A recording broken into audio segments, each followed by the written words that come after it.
So we're outside the playing area. I'm here with Jennifer Shahade. Is that how you pronounce Hi it? guys, that's right, Shahade. Shahade. So how are you? Great.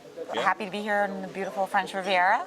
You're quite new to the PokerStars family in a way. That's right. How long have you been with them?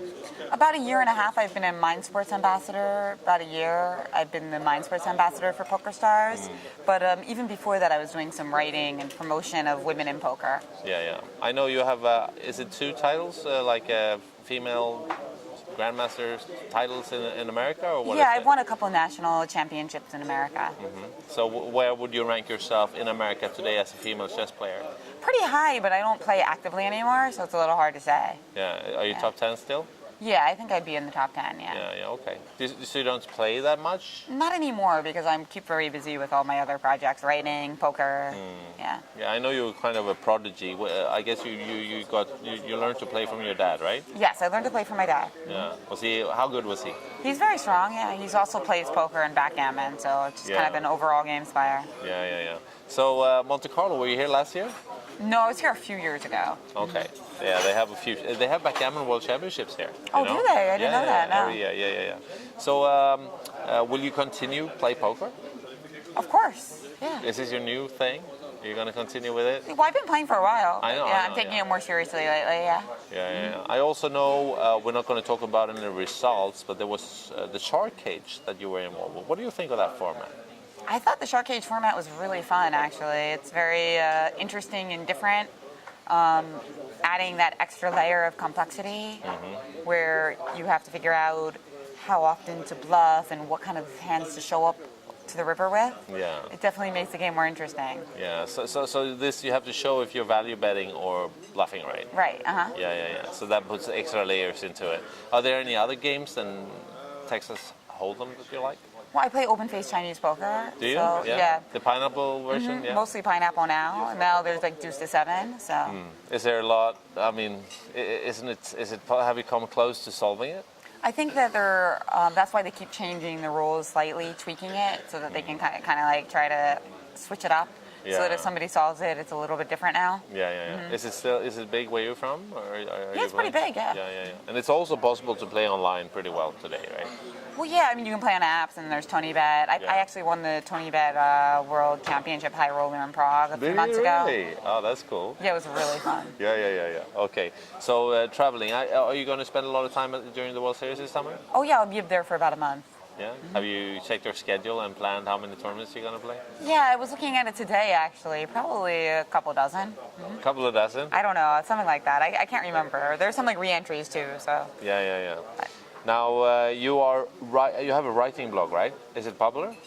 I do a lot of writing. I mean, I write some stuff for PokerStars, and then I do a lot of chess writing, and I've also written a couple of books. I read somewhere that you were in charge of their national site, like for chess. Chess site, US Chess. What was it called? USchess.org. Okay. So you put some time into that, I guess. Oh yes, I do. Yeah. Now, EPT, will they expand their, I mean, I know they're going to move into sports betting and casino they talked about. Is there room for more games, because you're involved with my games for PokerStars? Well, in the Isle of Man in the UK IPT, we have an international chess tournament, actually, the Isle of Man Chess International, which is sponsored by PokerStars. Okay. So what we have in that tournament is a combination chess-poker tournament, where how many chips you start with in the poker tournament is determined by how you perform in chess. So I think it's important that PokerStars shows that we're interested in all sorts of games and expanding to different types of markets. Of course. So that's the key right now. We want to attract people who aren't interested in poker yet, and convert them. Yeah, of course. And I also seen you play a few funny side events here. Oh, I love the funny side events. Yeah, Neil Johnson does such a great job at PokerStars of them, and the one that I played yesterday, the No Limit Hold'em second best, was a hilarious tournament. So you have to have the second best hand. Yeah. So in heads up pots, of course, you want 3 deuce or 4 tray. Yeah. And it's a very interesting game. Yeah, I saw you play heads up against my friend there, Christian, and it was such a nice atmosphere around it because everyone were new beginners, right? Have you played it before? Of course not. No, I didn't even really think about it that much. I mean, like I thought a little bit about it, but then like you kind of work it out as you go along. And of course, if you pick up quicker than your opponents, you're in a good shape, right? Exactly. Actually, I think in that particular tournament, I think it was unlikely that somebody who wasn't like naturally good at poker was going to win. No. I don't know if you would agree, but I don't think it was like. I think some people were drawing dead actually. Yeah. You can be lucky to a certain point, but when it comes down to a few players, you're drawing dead more or less if you don't know a little bit of tactics. Yeah. I mean, I think some people in the event might have been drawing close to dead, but like. The fun thing with me is I'm really good at figuring that stuff all out long term. Sometimes in the heat of the moment, I'm not the absolute quickest, but I'm definitely like good at asking the right questions, which I think is an important skill in poker. Like I'm good at figuring out, well, what are the things about this game that are going to be important to becoming a skillful player, like heuristics as they call them, you know. But there are definitely and I find that very fascinating when you watch these events and you see which players.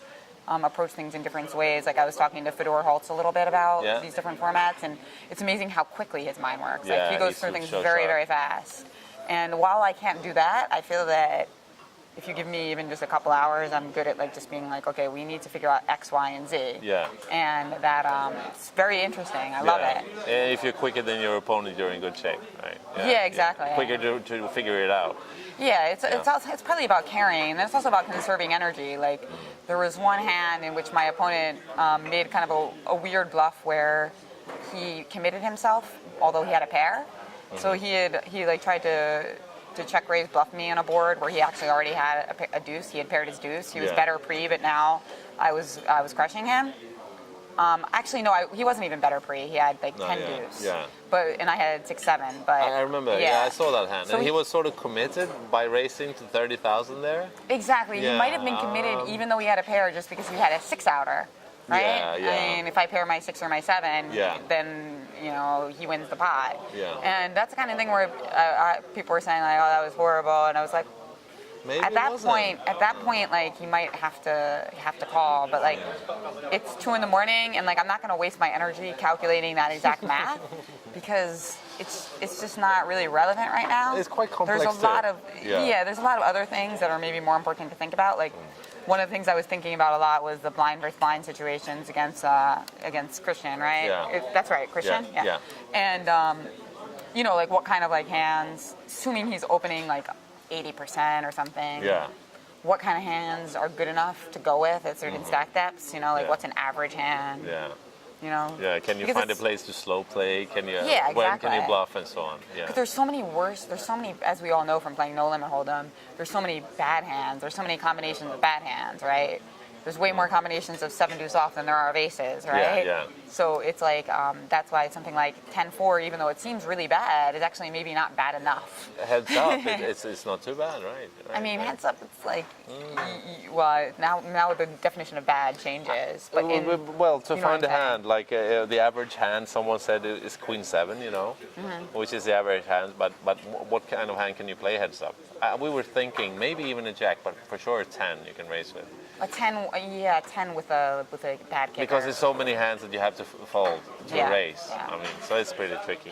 Anyway, nice to see you and good luck to you. Yes, thank you very much. Are you going to write about this experience? Probably I will, yeah. So look for me on Twitter. I always link to everything interesting that I'm doing on there on Jen Shahade. Jen Shahade. Yes, that's right. That's where we find you. Great. All right, good luck to you. Yeah, thank you.